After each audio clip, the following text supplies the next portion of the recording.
Well, welcome back. Good to see you. Glad that you're making this trip with us. We are in Mark 6, verse 14. We have Dr. Rick Hunter and myself here, and we've got quite the section to go through, quite the story. We're going to try not to get distracted and run into the weeds, because you can talk about Herod for a very long time. King Herod, I'll just stop and say this, even the people of Herod's day looked upon him as wicked. They looked upon him as a poser, a pseudo-Jew, as a guy that marries his brother's wife, who kills his own kids, kind of like a Nero character. So really bad guy. When King Herod heard about this, for Jesus' name had become well known, some were saying, John the Baptist has been raised from the dead, and that's why miraculous powers are at work with him. Others said he's Elijah. Still others claimed he's a prophet, like one of the prophets of long ago. But when Herod heard this, he said, John, whom I beheaded, is raised from the dead. Now, I'm going to stop here. Again, we ended off last time with me saying these weren't simple people or stupid people. Every generation has a few of those, but as a rule, no. Herod, however, I truly believe was so evil and so paranoid. Now, if you're killing your own kids and your own family because you're afraid they pose a danger to you or will in future, then you're paranoid enough to believe that God's coming after you and John the Baptist is coming. It didn't seem like killing John the Baptist was his idea. He didn't hesitate. It doesn't seem, it looked like he did it, but I can't help but wonder if he thought, those chickens were coming home to roost right now. So for Herod himself had been given orders to have John arrested, had given orders rather, and he had him bound and put in prison. He did this because of Herodias, his brother Philip's wife, whom he had married. For John had been saying to Herod, it is not lawful for you to have your brother's wife. So Herodias nursed a grudge against John and wanted to kill him. But she was not able to, because Herod feared John and protected him, knowing him to be a righteous and holy man. When Herod heard John, he was greatly puzzled, yet he liked to listen to him. Now, the story about how the beheading goes is going to come in just a minute, but there's a fascinating dynamic here. I mean, one of the most evil people of his age was Herod. Yet he was fascinated by John the Baptist. He liked to hear him, but he was puzzled. So Herod liked to, and there were several Herods. So Herod liked to act like he was a faithful Jew because it gave him more power and control. He was puzzled a bit because he didn't know the Old Testament. He didn't know the law. He wasn't like a Jewish man raised in the Jewish faith.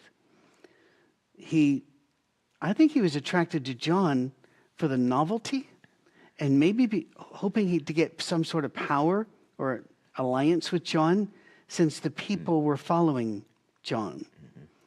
But this is a very complex situation that we've already got going. He's already given the story away because, I killed him. Now he's back, but then we're going to talk about how he died. That's not the way we tell stories. So, by the way, that's a really important point. When you read the Gospels, they do not feel compelled to put things in chronological order because they didn't write them that way. They very often gave you the end and then worked your way through it, or they put things out of order because they were doing a sermon. They were making a point. Happens a lot in Matthew. But anyway, anything you want to, any background or any ideas you want to give us before we? Just kind of what when Herod is going through this, and his realization, his psyche is saying, this man is really, he's really must be who I thought he was, because I know I killed, him, and he's back. So what is going to happen, to me? Yeah. Okay, and this is a narrative of the world. If we see that thread that runs, if we kill God, we don't have to deal with him anymore. That was part of the philosophy behind the Enlightenment. In that part, for those of you who remember your English, Your your history. history and stuff like that, that Enlightenment period and the kind of the Renaissance that came through, if we can kill God, we can get in control, and do what we need to do. So we're seeing some of it, kind of how far back these roots can go. Uh, um, and then um, and then others said, no, it's not. This is not John come back to life, but it's Elijah. And it's very interesting the names that they bring up in here. He's Elijah, or he's the other. That other one we've been hearing about. Yeah, that's one we have, and I think they may have tried to kill him, but I'm not sure he's dead either. Okay, and so but they bring up Elijah, and Elijah is important because Elijah. It's important they bring up here because if they're if there's somebody, a person you wanted to go to war with you, if you had to go to war, and if there's a biblical character that you wanted to go, and I'm not talking about Christ because he can do everything, but if there's a human there, then you're looking at Elijah and says, you know what, I think if I got to go out, I want one like him with me, because he stood up, to the king, he stood up to the false, Yeah, Mount Carmel. Yeah. yeah, to the false worshipers, and and this guy was fearless. Well, no, I'll put it like that. He appeared to be fearless, Yes. To us. And he said, the king isn't, Ahab, this is not, and Baal is not God. This is that, and he goes through that whole thing on Mount Carmel, and then deals with all of that, With Ahab and Jezebel. Jezebel, Yep. comes into that, and then goes goes immediately from there out into the wilderness and said, "Just kill me, Lord. Yeah, right. Just kill me. I'm out here. Nobody likes me. I don't have any food. I don't. What has just happened?" He left the highest of success. And it was like the expression, 90 going fast. He went down so fast and went into complete, just total Well, there's depression, isolation, doubt. By the way, that often happens after a mountaintop experience. You can have this great, wonderful feeling at worship and such, and a half hour later be way down and wonder, well, what happened? I think Elijah would have scared me had they said he might have been Elijah, because Elijah didn't die. So we know he's still out there somewhere. Well, in Scripture, he's taken up into heaven in a fiery chariot. So he's one of the very few, Enoch and Elijah, that go up. Like Jesus did die, but he came back. So still, Enoch and Elijah are very different characters. So did he come back to judge Herod? That would terrify me. I don't want to. You were talking about going to war with him. I don't want to go to war against him. Yes. Because he can call down fire. Yeah. Yeah, exactly. And that's part of it. And Elijah says, a man after kind of, we track a lot like him, but the message I want to make sure that we get globally through this right now across the world, I want you to pull into it, how this person walked with God, but he went through some hard stuff. And it literally rattled him. So when you're going through situations and circumstances, don't instantly jump over on the boat that God isn't with me, or God left me, or I the least and lost he's put me. He does not leave his own. That is a part of this life. It is a part of the challenges of life, unfortunately. And everyone goes through varying degrees of this kind of thing. And so don't let that lock into you, because if you start making serious decisions when you're in that part of your life and in those kind of storms, there's a good chance those decisions are going to rattle you further. Yeah. And then this thing with Elijah is he leaves out of this thing and this depression, and then goes to make sure that a widow that is hungry does not have any, I think she's on her last day of food. Yeah, go make a Leaves, little cake for her and her son. yeah, that depression goes right there to take care of that need for the Lord. It's kind of like the Blues Brother. I'm on a mission from God. If you if you have seen the movie, there's a movie called the Blues Brother with John Belushi and a couple other when they're when they put the glasses on and start saying we're on a mission of God to save this shelter for the kids and stuff like that. It's like he's okay. I'm on a mission for God. He goes there and takes care, makes sure she has the food. When she feeds him, with the last that he has, he said, okay, the meal is never going to run out. Right. The oil is never going to run out. And remember, every time that oil shows up, there's something about the Spirit's ministering power that we have got to understand what's going on. She had real oil, but there's something about the translation that brings in. And so this is important because those stories we're reading about John being beheaded, and inside that tragedy are all these stories of what God has been doing, just like he does in our life. Yes. On verse 21, do you want me to read, or do you want to read? I can pick up reading that. Okay. Verse 21. Then an opportune day came when Herod on his birthday gave a feast for his nobles, the high officers, and the chief men of Galilee. And when Herodias' daughter herself came in and danced and pleased Herod, and those who sat with him, the king said to the girl, ask me whatever you want, and I will give it to you. He also swore to her, whatever you ask me, I will give you up to half my kingdom. So she went out and said to her mother, what shall I ask? And she said, the head of John the Baptist. She seems nice. Well, and by the way, the half of the kingdom thing, that's an expression. If you want to see the half of the kingdom over and over and over again, read the book of Esther.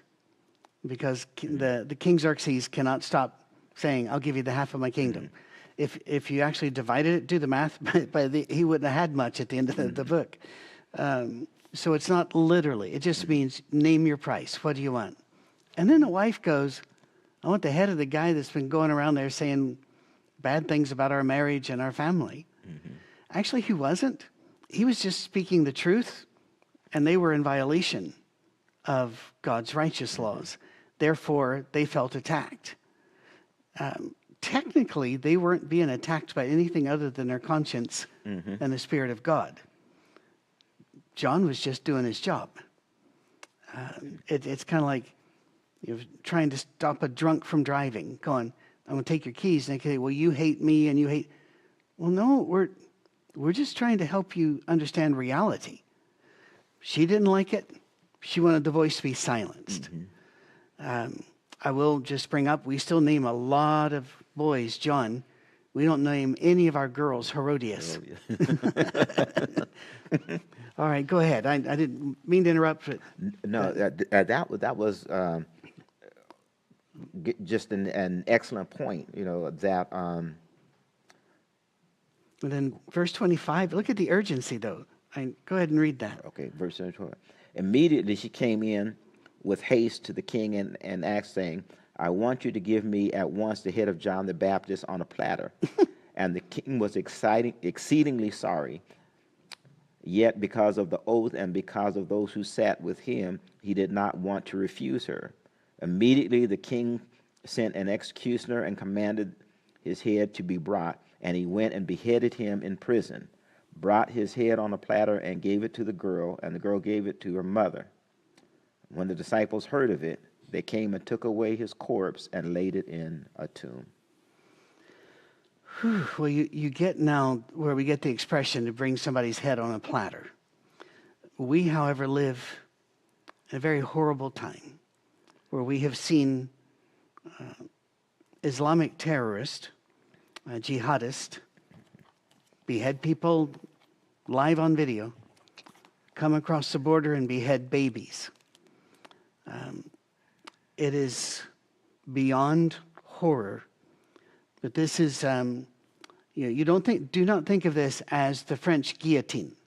The guillotine, that big thing with the dropping blade, that was designed by a doctor named Guillotine, who designed it so that it would be a merciful, quick way to take life. and because hanging was slow, the swords were slow, so the axe, all that other. So it's supposed to be merciful and quick. They didn't have that. When you beheaded somebody, it was as ugly as you see, or as you saw with ISIS. Whenever they slowly beheaded Daniel Pearl on video, again, we record these early. In the recent attacks by Hamas on Jewish settlers, they wore body cams, and yesterday, and again, as we are filming this, it was yesterday, the Israelis brought in, I think, 100-some journalists and said, you need to see what we see. And they took the video from the body cams of the terrorist and showed how they brutalized and such, because Hamas people not only did it, they sent the videos. They would take the phones of victims, call their parents, and show them the video, or post it on Facebook. It was horrible. Where did that come from? This entire concept.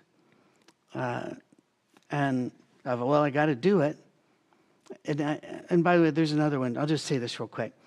When I was a boy, they used to make movies out of Bible stories. And they never told them right, but they did. And when it came to this scene, it was always that Herod was seduced by his daughter's dancing. We don't see that.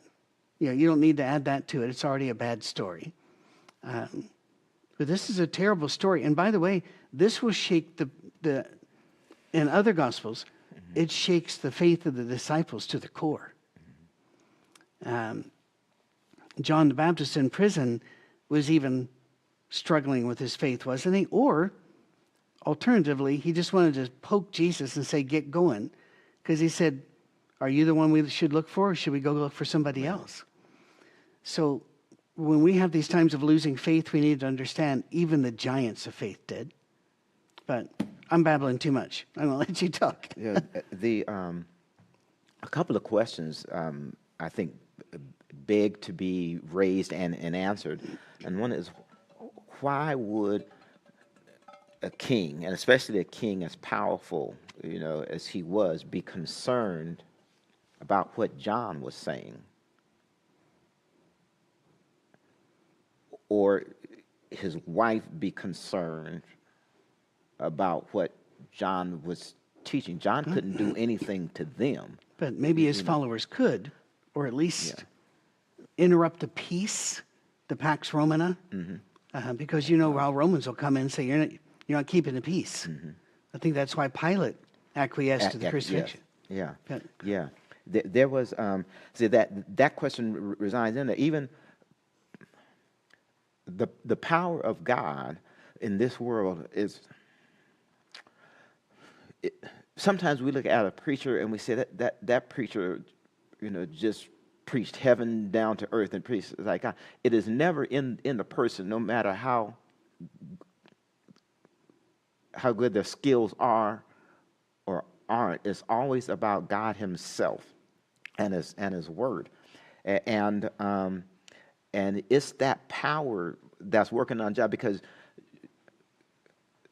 King is doing, Herod's doing what he's doing.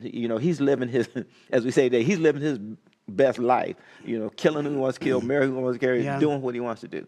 And then John's out there saying, no, dude, this ain't, And, but he keeps listening. It's not like, okay, but he keeps listening, okay? When his wife gets involved, she's saying, no, you got to do something about this. You got to do something about it. So Herod acts on it. And so even when you have everything together, maybe on an earthly sense, there's still this party that's looking, for this connection. And that's what John brought into his life, this ethic and moral, because he lived a locust and wild honey. He came in out of the wild. Literally, he had nothing, but he had the hearts of the people. There you go. So he had the hearts of the people. These people were following John everywhere, and John didn't own anything. and he did not go to the best restaurant in town, and he did not say, we're going to have a party that is going to last. That was not what he didn't have the resource to do it. He came in and said, this is what God's telling me to do, and it rattled to the core the status quo. And so if we're trying to get to this point of a balance in our life and our family, if we're trying to get this purpose and meaning, stuff like that, it appears to me that this is kind of lifting up the fact that the way that you're going to get there is through God, because he's the one that opens those doors. He's the one that is able to pour into you, to bring it about. And, and ultimately, Herodias said, we got to get rid of him, and used her daughter to do it. Mm-hmm. Okay, I'm reminded of something that a therapist, a drug therapist, was telling me very early. He was dealing with a case of parents who were very much in touch with a particular drug. Heroin is what it was, and they were on the drug. Yeah, they were on it and lived in it. That was their thing. It was their life. Into that. Yeah. They wanted their daughter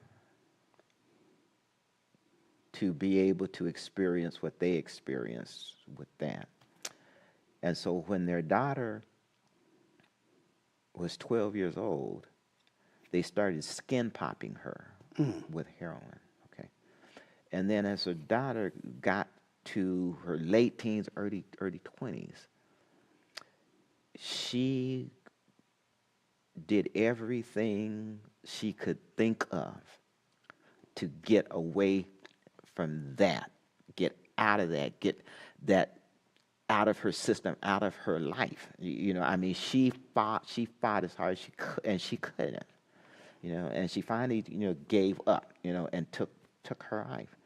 And I remember him talking to those parents, his therapy session, and that was normal and natural to do what they did, and they said, well, that's just a result of she was weak that she did it. Mm-hmm. See, that's kind of a thing of when we're moving through life, the circumstances of life, and you run into stories like this, where people can rain down hell and torment and stuff like that, but you don't have to go down, and then you get caught up in those situations like a child did, or you bring your kids through it like he brought her daughter through this thing. What in the world? What is that girl gonna ever do? For people that are in and around life. What is her life? I don't know if we pick her up. I don't remember ever seeing anything else around here. But what could that done? And what do we do? What does that mean to us and our kids? And how do we have to look at this? And then the question that comes out of this is, why would God allow that to happen? And how could a God that is the God that you say loves us, full of grace and mercy, how could he allow that? Well, that's a good... He didn't set this up on purpose. It's a good chance to advertise. If you go to Our Safe Harbor on YouTube, you will find the last Sunday in October, I start talking about that. And then I kind of land the plane after you've watched this, it's the next Sunday. It'll be November the 5th, where we actually look at it square in the eyes and say, how could a God of love, and we fill in the blank. But you're right, this young lady is now ruined for life, if she wasn't already. You think of parents that teach their children to hate the Jews, or teach their children to hate blacks, or hate whites. What are we doing? We're just ensuring more bloodshed, more pain, more injustice for the next generation. Somehow we need to break the cycles of evil. Sometimes in the Old Testament, it talks about they will be punished to the second or third generation. Mm-hmm. But Ezekiel makes it plain that a person's sin is on them. It's not on the father or the son. So what does it mean? Well, I can tell you from psychology, normally when a family goes sideways, like the one you're talking about, it's 2 or 3 generations before we find somebody able to pull out of that and stop it. And they often are isolated, ridiculed, and alone. We call them the hero, but they do not feel heroic. Because their kids are now healthy, strong, but they took all the arrows. They took it for their family by saying enough family dysfunction.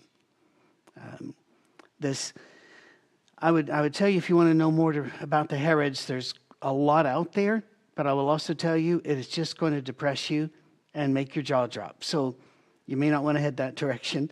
We've got about 11 minutes or so if you're ready to enter this other story, unless you've got some more you want to. No, I'm good. Are you good? Okay. The apostles gathered around Jesus and reported to him all they'd done and taught.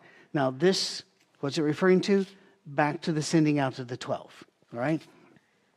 Then, because so many people were coming and going that they did not even have a chance to eat, he said to them, "Come with me by yourselves to a quiet place and get some rest."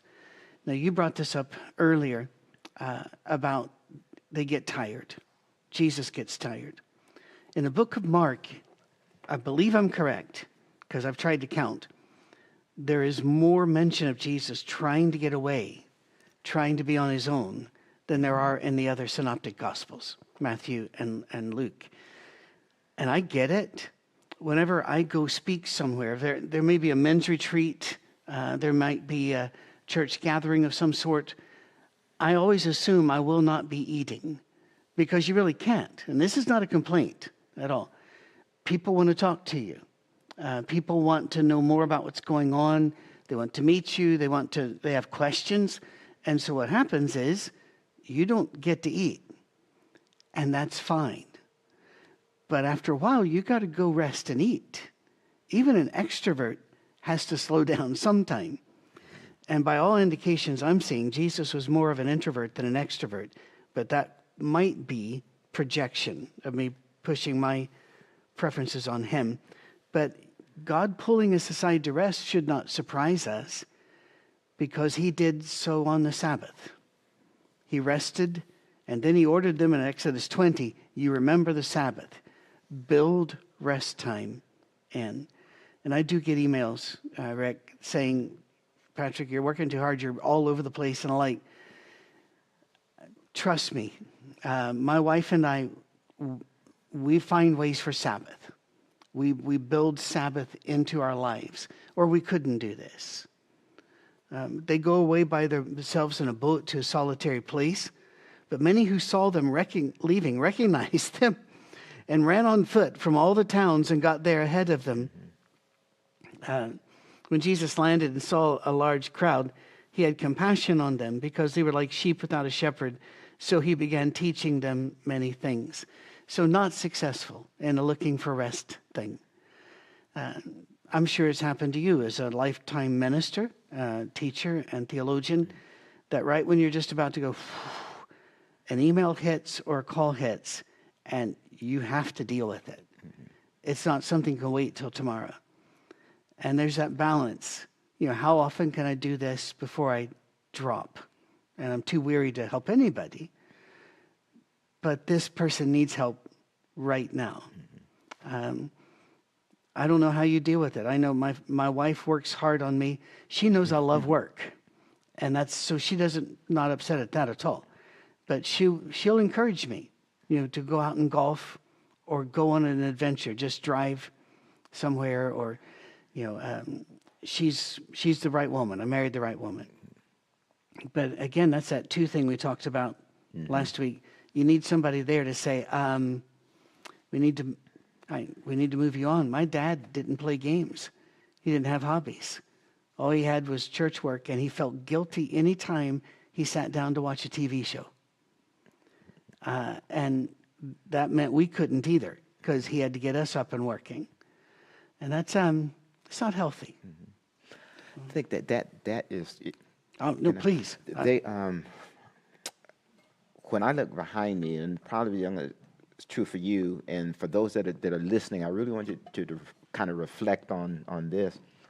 Is that this is part of the reason why so many ministers' families are torn up.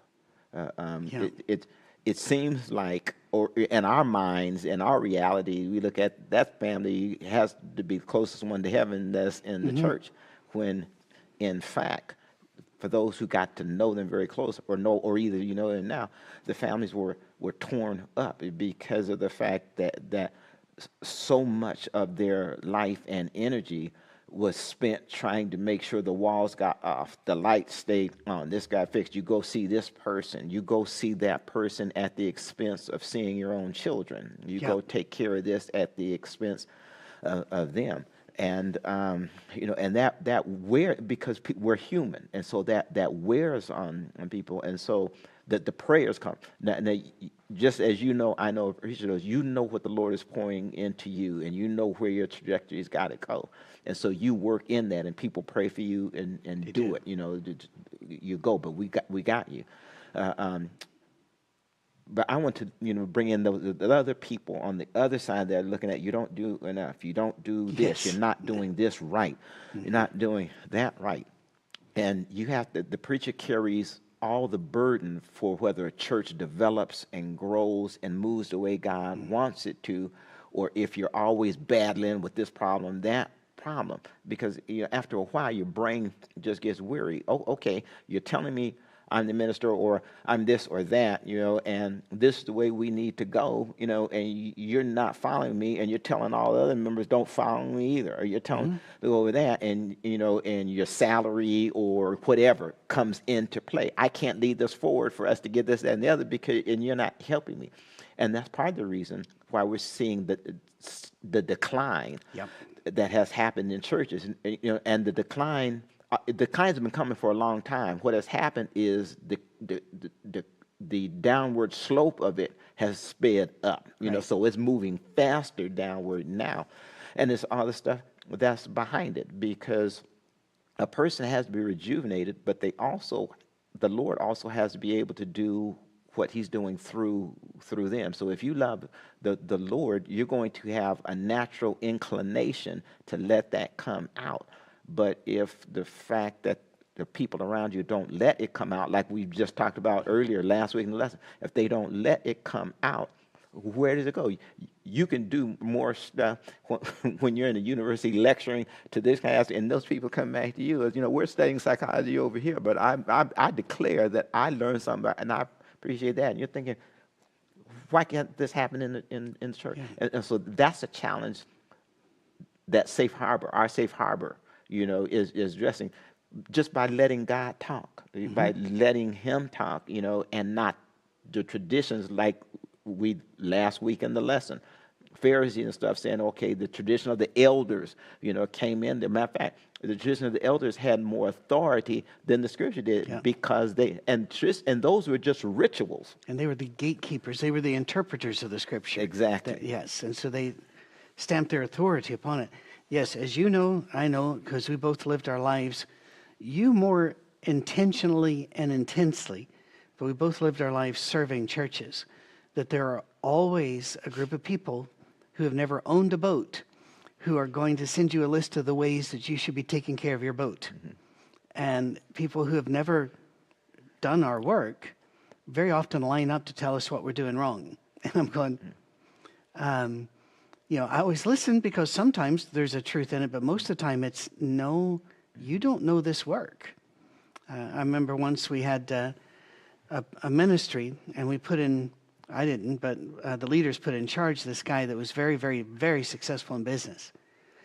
And he got so angry and fed up with the church like this, because he would walk in going, I need you to do this, you to do this. And I'm going, these are volunteers. They don't have to come to just church. There are other churches. He couldn't get it. And he got so frustrated, he'd come into my office repeatedly, and I go, you're trying to herd cats. And it's not going to work. These people needed their time alone. We're just out of October, which is Pastor Appreciation Month. In my old tribe, we just called it October, because and as you understand, saying all of that, I want to make it very plain. I feel like I've got the best job in the world, and couldn't be happier. So it's not like this is a constant grinding thing. But even us, we need to sit down and do something else sometime. But He sees it, and I love this. By this time, it was late in the day. So his disciples came to him. This is a remote place, they said. It's already very late. Send the people away so they can go to the surrounding countryside and villages and buy themselves something to eat. Now, here's where I, as an introvert, am going to get a slap across the face.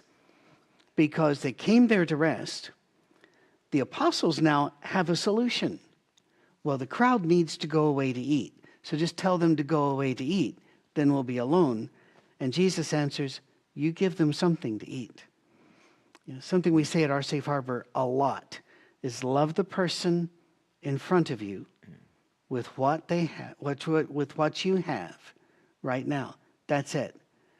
Don't pretend that you were going to do something later or that what you would do if.